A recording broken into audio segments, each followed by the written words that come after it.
நமஸ்காரம் வணக்கம். இன்றைக்கி வந்துட்டு நான் ஒரு வீடியோ போஸ்ட் பண்ணுறேன். அது எதுக்குன்னா கண்டிப்பாக கடையை பற்றியும் கிடையாது, மெடிசனை பற்றியே இல்லை. இந்த வீடியோ எதுக்குன்னா கொஞ்சம் நான் இங்கே குறைச்சிட்டு கிடக்கு. என்னோடய சாரி என்னையும் ஃபாலோ பண்ணிகிட்ருக்காங்க, சப்ஸ்கிரைபராக இருக்காங்க. ஸோ அவங்களுக்கு எல்லாம் நம்ம ஒவ்வொருத்தருக்காக ஃபோன் பண்ணி வந்துட்டு திட்டணும்னு கிடையாது, ஈஸியாக சிரிச்சுக்கிட்டே ஒரு வீடியோ போடுறேன். என்ன வேணாலும் குலைச்சிக்கிட்டே இருங்க, குலைச்சிட்டு நீங்கள் அந்த இடத்துல தான் இருப்பீங்க. நான் போய்கிட்டே இருப்பேன். என்னெல்லாம் பேச தோணுதோ, எப்படியெல்லாம் மட்டமாக பேச தோணுதோ பேசிக்கிட்டே இருங்க. உங்கள் வாய் நீங்கள் உருட்டுங்க. உங்களை விடைக்குமா நான் வந்து உருட்ட போகிறேன்?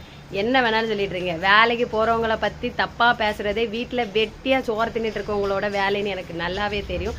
ஸோ அதனால் எல்லாரையுமே சொல்லலை, வீட்டை பார்க்குற பொண்ணுங்களும் நிறைய பேர் இருக்காங்க. வீட்டை பார்த்தோமா, குடும்பத்தை பார்த்தோமா, பிள்ளைங்களை பார்த்தோமா, ஹஸ்பண்டை பார்த்தோமான்னு இருக்க பொண்ணுங்களுக்கு மத்தியில் இவ எப்படி வேலைக்கு போகிறா, இவ ஒருத்தி வேலைக்கு போய் அவள் எப்படி ஃபேமிலியாக ரன் பண்ணிகிட்டு இருக்கா, இது சரி கிடையாது. அவளை எந்த வழியில் நம்ம டிஸ்டர்ப் பண்ணலான்னு சொல்லிக்கிட்டு நம்மளோட கேரக்டரை ஒரு இதில் கொண்டு வராங்க பார்த்தீங்க. அந்த ஆட்களுக்கு, அந்த நல்ல உள்ளங்களுக்கு தான் நான் இந்த வீடியோ பதிவு பண்ணுறேன். இந்த வீடியோ பார்த்த நிறைய பேருக்கு வைரல்லாம் எரிஞ்சு பேனாகி ரொம்ப கஷ்டப்படுவாங்க. நானும் பொறுமையாக எதுக்கு நம்ம பர்சனல் லைஃப்பை பற்றியெல்லாம் வீடியோ போட்டு ஏன் நம்ம இதெல்லாம் சொல்லணும்? ரொம்பவே தான் கஷ்டப்படுத்திட்டு இருக்காங்க. நானும் எல்லாத்தையும் சகிச்சு போகிறேன்.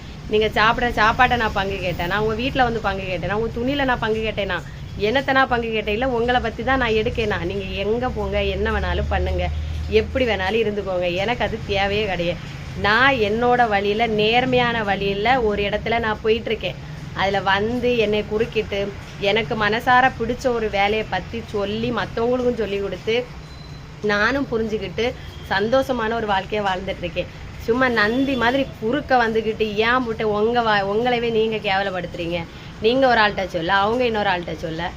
ஏன் வீட்டில் சும்மா இருக்க முடியலையா? வேலைக்கு போங்க, இல்லைன்னா படுத்து உறங்குங்க. பாய்.